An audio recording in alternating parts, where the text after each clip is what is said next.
It's time for Inside the Trenches with Super Bowl champion and national champion Marlon Favorite. Get ready for the top stories in the world of sports and entertainment. Hello, somebody. It's Inside the Trenches. Let's go. Well, all right. Come on. Check it out, baby. Check it out. Look, it's Thursday. Come on. Inside the Trenches. Yeah. It's the weekend coming. That weekend coming. Yeah, that weekend coming. Hello. Yes, indeed. Welcome to another edition of Inside the Trenches. And we live, man, because, look, I got two live wires on side me right now. I got the boy Fred in the building. You did. And I got Joel in the Nola East. Excuse me, he in the Nola East sometimes closing some deals, but Joel is in the Big Easy. That's right, baby. He in the East. Look, that's what it is. He's rolling on those deals. But thank y'all for tuning in to a special edition today. We're going to have this segment. We're going to talk Saints. It's all New Orleans Saints. What's new with the New Orleans Saints?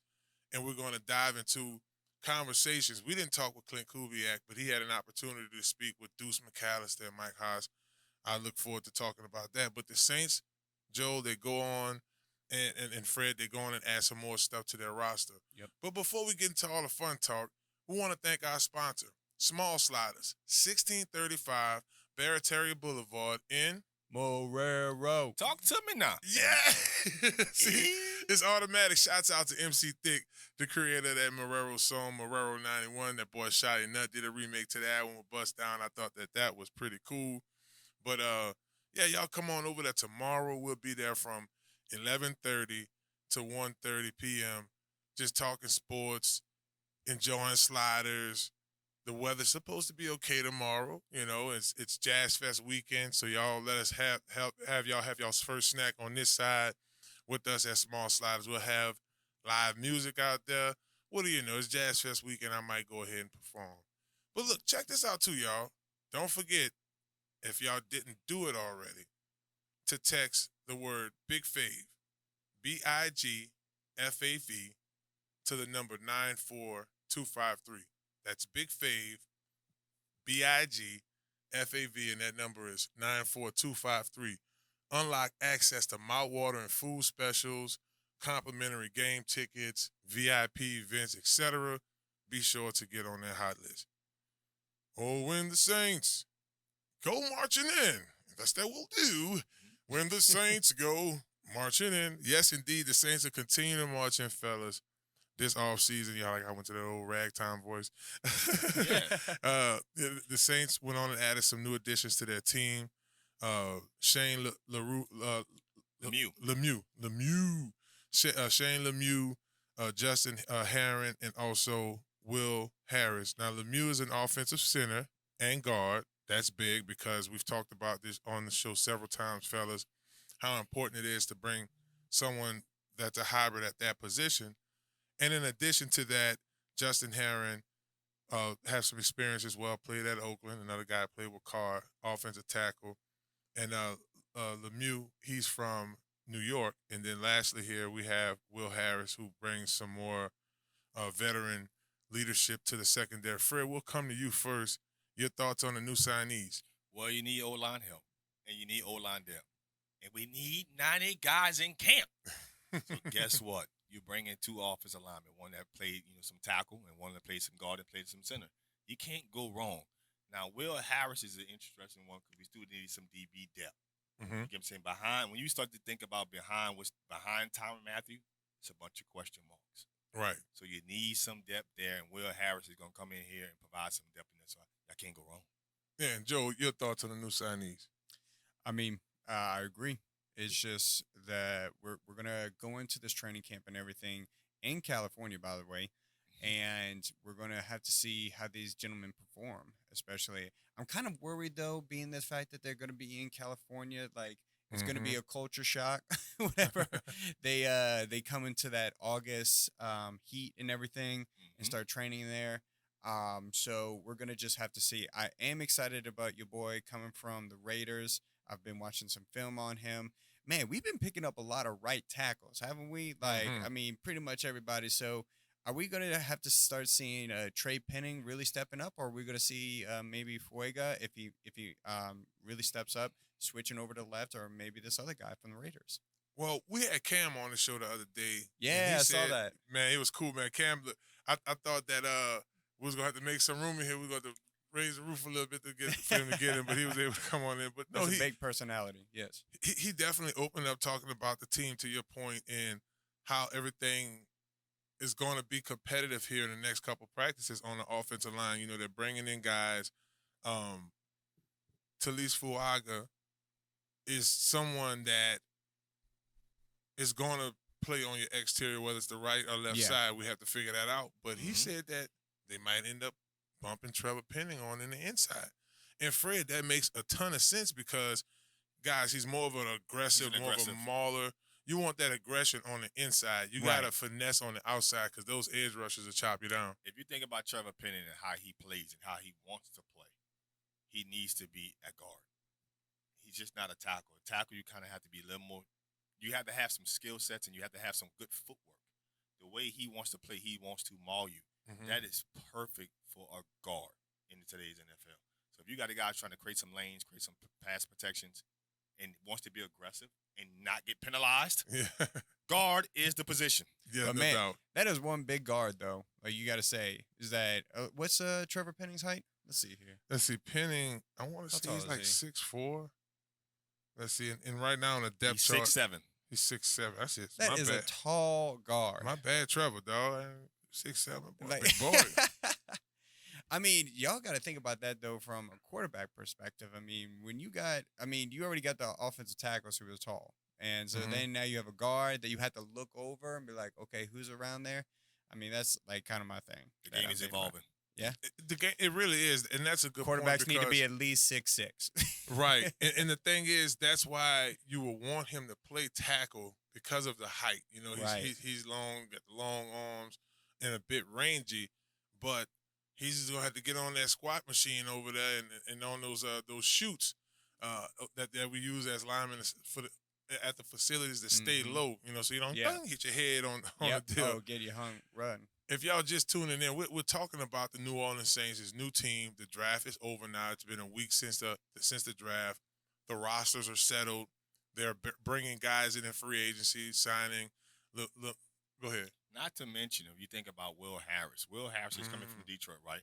Aaron Glenn was the former secondary coach for New Orleans, went down being time. So coming back, maybe Will Harris can come down here, maybe familiar with some of the defense that Dennis Allen wants to run. So you're bringing somebody in who may understand how you're going to play on defense. So I think that's a good signing. Yeah, it's a big signing because he's a veteran too. Veteran, familiarity. Same thing. You look at bringing in Herron, Oakland, familiar with everything is about familiarity. I'm about to say Nathan Peterman back up to Derek Carr in Oakland, familiarity. Last year, Hanger was a teammate. This is a key common theme, my friend. Bring the reunion back. Family reunion. By the way, somebody that we did not talk about in our previous podcasts that was an undrafted free agent is Matthew Hayball, the punter. Yeah. Dude, he's what is it? He had like 7,000 yards. Yeah. Like when it came down to punting, and people forget about punters and everything, but that is a crucial position because especially like let's just say they hold you back, like you're close to your touchdown.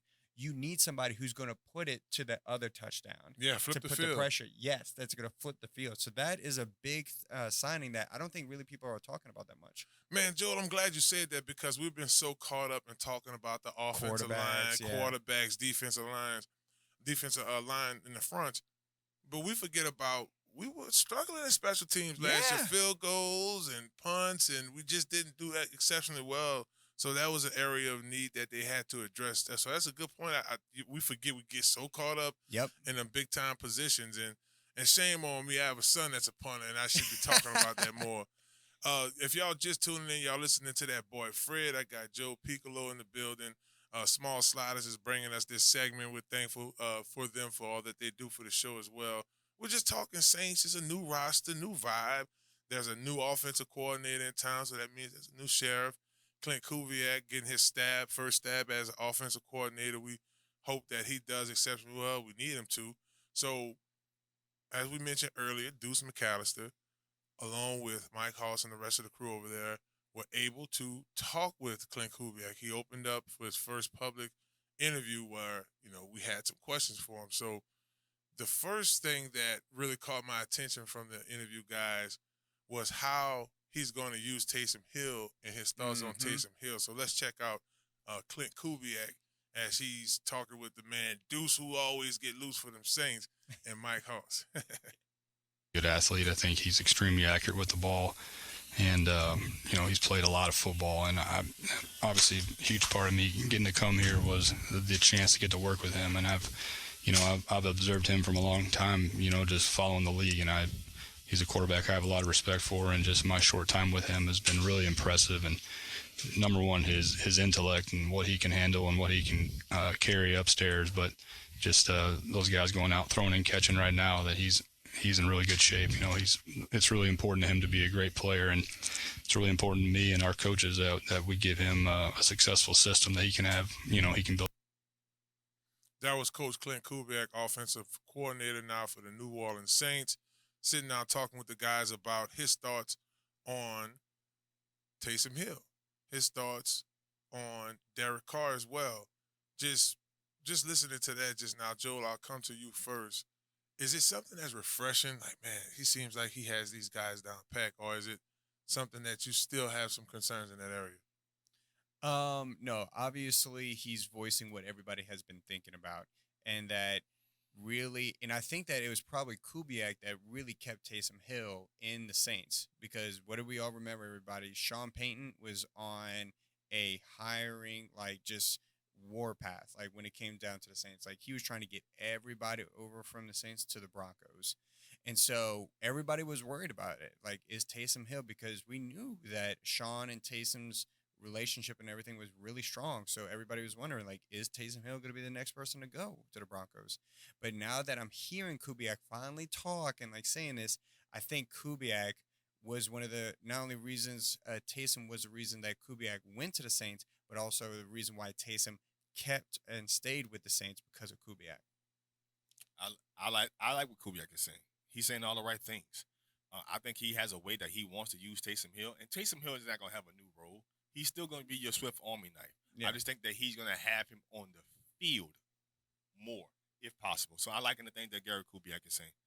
And talking to, and just wanted to say this last thing is that just think about that as Kubiak. He's just trying to stay chill about it, but you can tell, dude, he's so excited to have somebody like Taysom Hill, because it's going to take his play style to a direction that he's not been able to see in the past years, even during his father with that play style. So we're definitely going to see a new play style come from the Saints with the Kubiak system.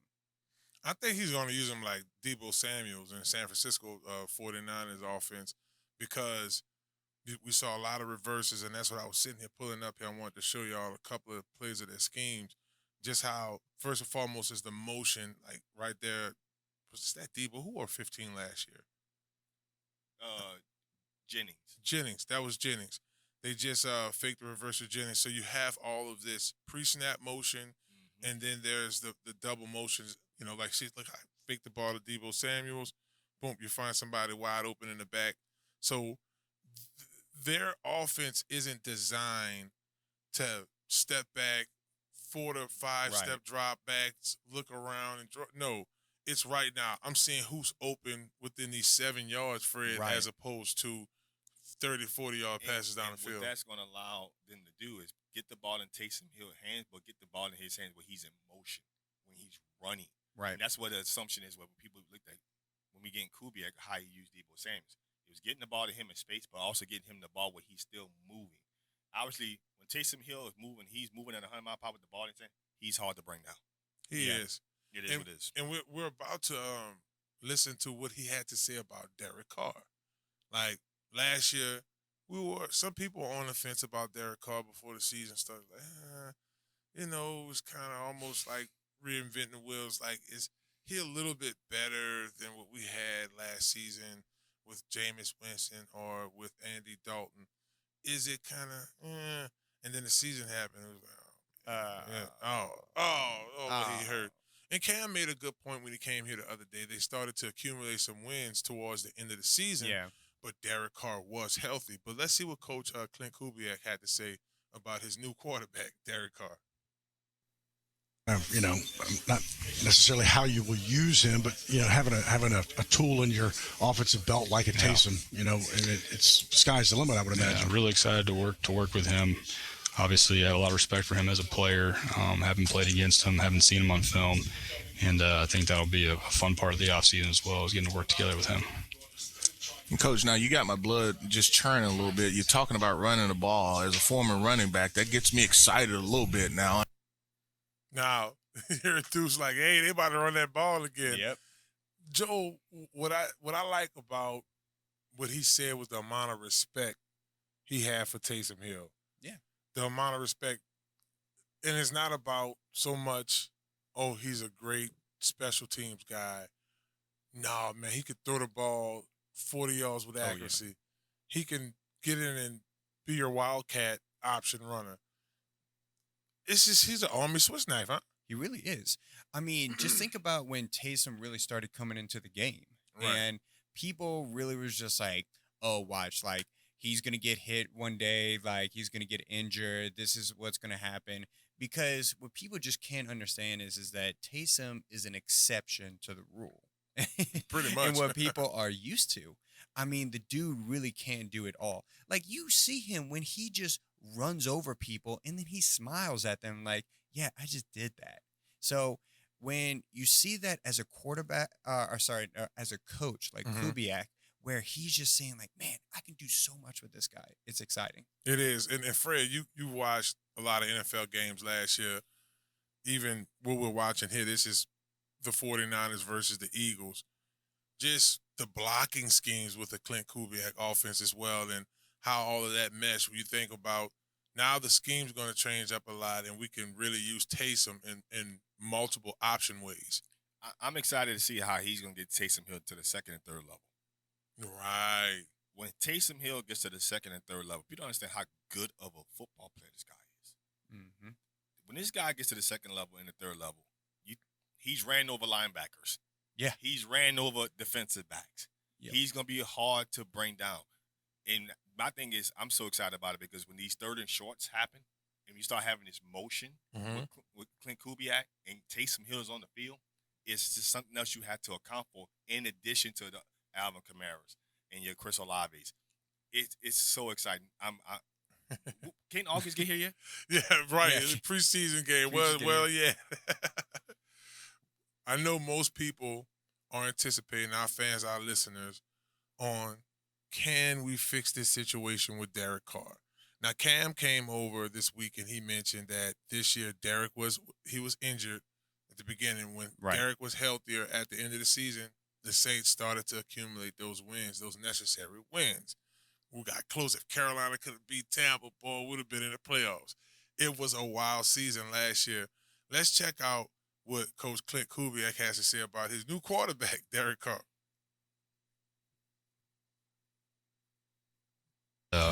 He's played a lot of football, and obviously a huge part of me getting to come here was the chance to get to work with him. And I've observed him from a long time, just following the league, and he's a quarterback I have a lot of respect for, and just my short time with him has been really impressive. And number one, his intellect and what he can handle and what he can carry upstairs, but just those guys going out throwing and catching right now, that he's in really good shape. It's really important to him to be a great player, and it's really important to me and our coaches that we give him a successful system that he can have, he can build some confidence in. I was curious. I mean, that was well said. I think the biggest thing that stands out with this Joe is he respects the wisdom. Derek Carr he has a lot of NFL games under his belt. He's seen different defenses. He had Brock Purdy. Brock Purdy was new to the league, so it was more baby steps. With Derek Carr, he could potentially, a healthy Derek Carr, he could potentially get him going. Exactly. Like when you are think about when you're talking to somebody who played in your position and everything versus a kid who you're training. The conversations are completely different. Yeah. And not only that, with a young person, you have to build that trust and you have to build that relationship up. While with an experienced person who's gone through the trenches like you have, inside the trenches, shout out, they respect you more. And so it's a whole lot easier. And now you're bouncing off ideas and they're bouncing off ideas. And so it just flows a whole lot better. It does. And another thing, too, because of the way Clint Kubiak runs his offense, Fred, I mean, we're going to be running the ball a lot, so that's going to help. You have more of an 8-man box, 7-man box. Even in a 7-man box, it'll open up some play action, try to throw off that safety or that nickel back. So the layer of offensive, the offensive scheme and the layer of protection Derek Carr is going to have, we should be okay. We should be fine. The thing is, I think what Clint Kubiak is trying to say is that I have a veteran quarterback who's solid above shoulders. He can understand the game. He can process the game. So in terms of his playbook and what he wants to do, he's not limited. He respects Derek Carr enough to know, you know what? I can give you the assignment, and you can figure this out because you are a quarterback who's a veteran, and I don't have to hold nothing back for you. I don't have to do this here but take this out here because I'm trying to groom somebody. No, I have an experienced veteran QB, and we can operate a system and the offense the way we want to do. And by the way, I just wanted to say this about Derek Carr specifically, is that the thing is last year, especially with Derek Carr, that just infuriated me was that he has the potential. Like I've seen make some incredible passes, make some incredible reads, but then it was just like not consistent. It's just like the kind of stuff that, like, man, when I was watching the Pelicans game, I was yelling at the TV. Like my wife was like, "You gotta stop this!" Like, and you know why? Because I know that person is better, and then they would do these things, and he would do these things that would basically disprove that when I know he's better than that. So I'm hoping and I'm really praying that Derek Carr brings out that amazingness that we have seen him do last year. Well, what time will tell. We will see. You know, the NFL season will be kicking off here in a few, and I think with a new mindset at the offensive coordinator position, a lot of that was clouding us. We will see Derek Carr and Coach Carmichael kind of chipping at the bed on the sideline. So the communication gaps and all of that stuff. So when you bring in fresh ideas, a fresh coordinator, and a new set of plays in, things will roll better. Well, look, y'all, we thank y'all for chilling with us. We just want to catch up with y'all a little bit, talk some Saints. We'll be back again tomorrow. Small sliders, baby. That's 11:30. We'll get things kicked off. We're going to do our live commentary out there. Then we'll get to a little entertainment and enjoy some lunch with us. We'll be at Small Sliders Marrero, 1635 Barataria Boulevard in Marrero, Louisiana, man. Make y'all way there. Put it on y'all calendars. And be on the lookout for National Sliders Day. Small Sliders has a deal. Incidentally speaking, we're also celebrating the 1-year anniversary to the Small Sliders location in Marrero. So y'all be sure to put May 15th on y'all calendar. The Woodmere Fest, baby. That's indeed. Your boy be hitting the stage with Hot Boy Ronald, the Royal Essence Band, and many more. That's May 18th. Y'all be sure to check that out. Shout out to all our sponsors. We got Godwyn Realty in the building today. Shout out to them. Small Sliders, Uptown Sports Social. That's 3218 Magazine Street, right there in New Orleans, Louisiana. Shout out to Crown Car Wash for all that they do for the show as well. Conquer Sports Pros. And you know we're rolling with my man Alberto over there at Montero Motors. Check us out. 6 days. Oh, I say 6 days. We ain't on Saturdays. 5 days a week, 6 to 8 on ESPN New Orleans right here. It's Inside the Trenches. Y'all have a good one.